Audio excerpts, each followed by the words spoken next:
Shorts में हमने बात की राजा भैया के उस बयान की जहां उन्होंने यूपी के बजट पर खुलकर चर्चा की और जमीनी स्तर पर आ रही समस्याओं के बारे में भी सरकार को अवगत करवाया। अब समझते हैं इसका पूरा आधार और उनकी प्रमुख मांगे क्या है। राजा भैया ने सदन में साफ कहा कि जनता विधायकों से हैंडपंप मांगती है। ऐसे में जब तक हर घर में नल न पहुंच जाए तब तक गर्मी को देखते हुए हैंडपंप आवंटन की व्यवस्था चालू रहनी चाहिए। उन्होंने बिजली विभाग की विजिलेंस टीम से जनता की परेशानी का मुद्दा भी उठाया और कहा कि इस टीम के पीछे भी एक विजिलेंस लगाने की जरूरत है। इसके अलावा उन्होंने विधायक निधि से असहाय लोगों के उपचार और आयुष्मान योजना के नियमों को सरल करने की मांग की। सबसे अहम बात जो उन्होंने कही वो थी संस्कृत भाषा के प्रोत्साहन के लिए बजट का न होना। राजा भैया ने कहा कि मदरसा के लिए बजट का प्रावधान है, लेकिन संस्कृत के लिए बजट न होना खल रहा है। उन्होंने उम्मीद जताई कि वित्त मंत्री सुरेश खन्ना अब सदस्यों के कार्यों को ज्यादा गंभीरता से लेंगे ताकि विधायकों को सीधे मुख्यमंत्री के पास न जाना पड़े और उनके स्तर पर ही समस्याओं का समाधान हो जाए। राजा भैया का ये बयान इस बात का संकेत है कि बजट चाहे कितना भी बड़ा हो, असली चुनौती उसे सही तरीके से लागू करने और आम जनता तक उसका लाभ पहुंचाने में है। इस मामले पर आपकी क्या राय है? क्या राजा भैया की मांगे जायज हैं? कमेंट करके जरूर बताएं। जनसत्ता दल लोकतांत्रिक से कुंवर रघुराज प्रताप सिंह राजा भैया। माननीय अधिष्ठाता महोदय, क्या आवाज दबा तो नहीं रहे ना? नहीं, अरे आपकी आवाज कैसे दब जाएगी? आप बोलिए। हो गया ना, क्यों चिंता करते हैं? आपने बजट पे बोलने का अवसर दिया, इसके लिए आभार। महोदय, मैंने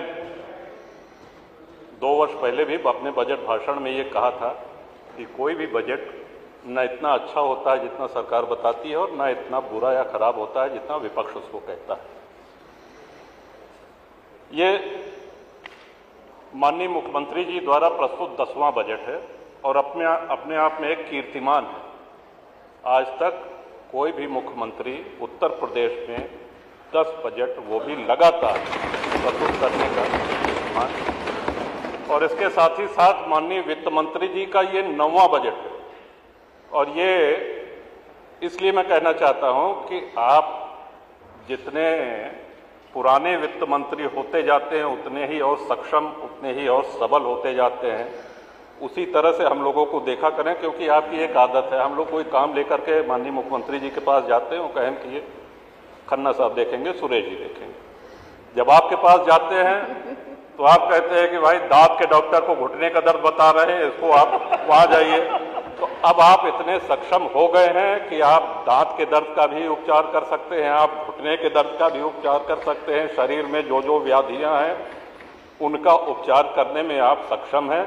तो हम लोग आशा करते हैं कि आगे हम लोग इस तरह का जो भी जनहित में कार्य आपको बताएं, सहृदयता पूर्वक, आप कृपा पूर्वक उसको हम लोग के कहे के अनुसार उसको स्वीकृत करें। महोदय, धन्यवाद प्रस्ताव पे 2-3 महत्वपूर्ण सुझाव हमने दिए थे। एक जल जीवन मिशन पे अधूरे पड़े काम और जल जीवन मिशन के काम के कारण जो सड़कें खुदी हुई पड़ी हैं। दूसरा सुझाव, विधायक निधि से हम सभी माननीय विधायकगण जो असहाय लोगों का उपचार करते हैं, करवाते हैं, पैसा देते हैं, उनके नियमों में सरलीकरण हो।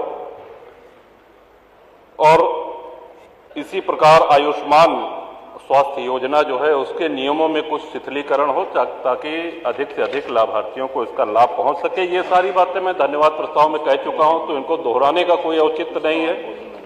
इस पे बल देना चाहता हूं। श्रीमान, सही बात है, सबसे बड़ा बजट है, सबसे बड़ी धनराशि आवंटित हुई है हमारे प्रदेश के विकास के लिए, लेकिन ये धनराशि व्यय भी हो। विजन है, नजरिया है, धनराशि बहुत बड़ी आवंटित हो गई है, 9,20,000 करोड़ या जो भी जी। लेकिन यदि ये धनराशि जनहित में व्ययहीन हो, हम सभी माननीय विधायकगण चाहते हैं, आप प्रस्ताव मांग लीजिए, 10-10, 20-20 किलोमीटर सड़कों का प्रस्ताव सभी लोग दे देंगे, उसको स्वीकृत कर दीजिए। कम से कम धन खर्च होना चाहिए। तो ये एक अनुरोध है कि शुभकामनाएं आपको, ऐतिहासिक बजट और इतना बड़ा बजट लाए, लेकिन ये धन व्यय होना चाहिए जनहित में। इसके साथ ही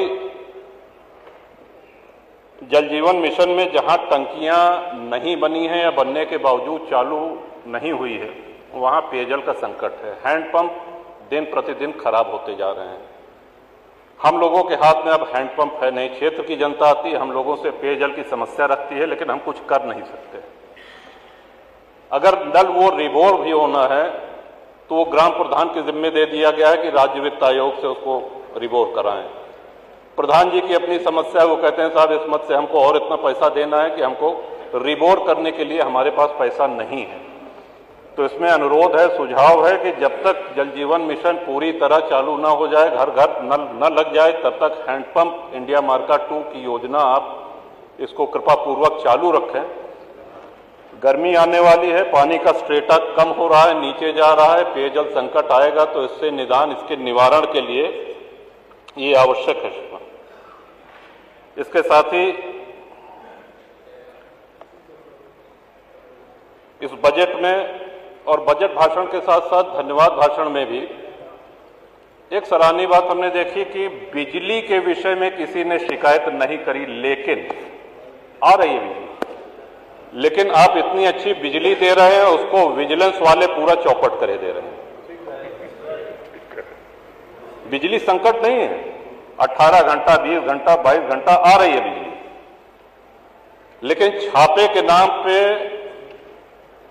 इतनी बदनामी हो रही है और इतनी परेशानी हो रही है लोगों को। ये गत 3 वर्ष से लगातार मैं इस सदन में कहता आ रहा हूं। थोड़े समय तक तो इसका प्रभाव देखने को मिलता है हमको। तो श्रीमान ये उम्मीद थी कि माननीय ऊर्जा मंत्री आज उपस्थित होंगे तो उनको स्वयं ये कहूंगा, लेकिन विजिलेंस के मारे जनता त्रस्त है। हमको तो लगता है, आपसे अनुरोध है पीठ से, कि इन विजिलेंस के अधिकारियों के पीछे एक और विजिलेंस की टीम आपको लगानी पड़ेगी इनकी काले कारनामों को पकड़ने के लिए, तभी क्षेत्र की जनता चैन का सांस ले सकेगी। श्रीमन, इस बजट में अल्पसंख्यकों को और मदरसा के लिए 2058 करोड़ दिया गया, जो बहुत अच्छी धनराशि है, स्वागत योग्य है।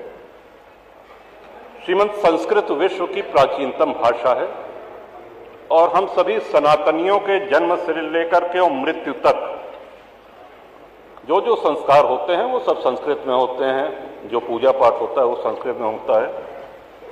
अच्छा होता है यदि इस बजट में संस्कृत के लिए, उसके प्रोत्साहन के लिए एक अच्छी रकम यहां पे होती, क्योंकि संस्कृत आज दम तोड़ रही है।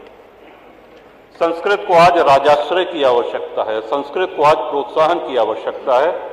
तो इस पे अगर विचार करें, अभी भी समय है कि संस्कृत में और संस्कृत के छात्रों छात्राओं को, उनको प्रोत्साहन देने के लिए प्रदेश सरकार की तरफ से एक राशि निर्धारित हो। इन्हीं सब बातों के साथ श्रीमान माननीय वित्त मंत्री जी को अपने 9वें और माननीय नेता सदन मुख्यमंत्री जी को अपने 10वें बजट लगातार का जो कीर्तिमान आपने बनाया है, और आशा करते हैं कि आप इतने सक्षम वैद्य हैं कि जो जो बीमारियां हमने, मोना जी ने, माननीय पांडे जी ने और सभी दलीय नेताओं ने, पक्ष विपक्ष के, इन सबका उपचार आपके पास है। आप दवा करने में कंजूसी मत करिए। आप सक्षम हैं, आप योग्य हैं। इस प्रकार आपको आपका बल हमने याद दिलाया, सभी लोग दिला रहे हैं, और आशा करते हैं कि हम लोगों की जो जनहित की सभी समस्याएं हैं उनका आप पूरा निराकरण करेंगे। माननीय अध्यक्ष जी, बजट पे बोलने का अवसर दिया गया, इसके लिए बहुत बहुत आभार। एक अभी राज्य कर्मचारियों का एक पत्र आपके माध्यम से, ये कि राज्य कर्मचारियों का कोरोना काल में नगर प्रतिकर भत्ता बंद कर दिया गया था, जो अभी तक बहाल नहीं किया गया है। अन्य राज्यों में कोरोना काल में जो भी भत्ते काटे गए थे सभी बहाल कर दिए गए हैं, केवल उत्तर प्रदेश में बहाल नहीं हुए हैं। बढ़ती हुई महंगाई, शहरी क्षेत्रों में रोजमर्रा की वस्तुओं की कीमतों में भारी वृद्धि को देखते हुए इसे बहाल कर दिया जाए। इससे कर्मचारियों का कार्य करने में मनोबल बढ़ेगा। श्रीमान, इस अनुरोध के साथ अपने बजट भाषण को समाप्त करता हूं। बहुत बहुत धन्यवाद। वंदे मातरम। ऐसी ही ताज़ा खबरों के लिए सब्सक्राइब कीजिए और देखते रहिए ऑल द ट्रूथ।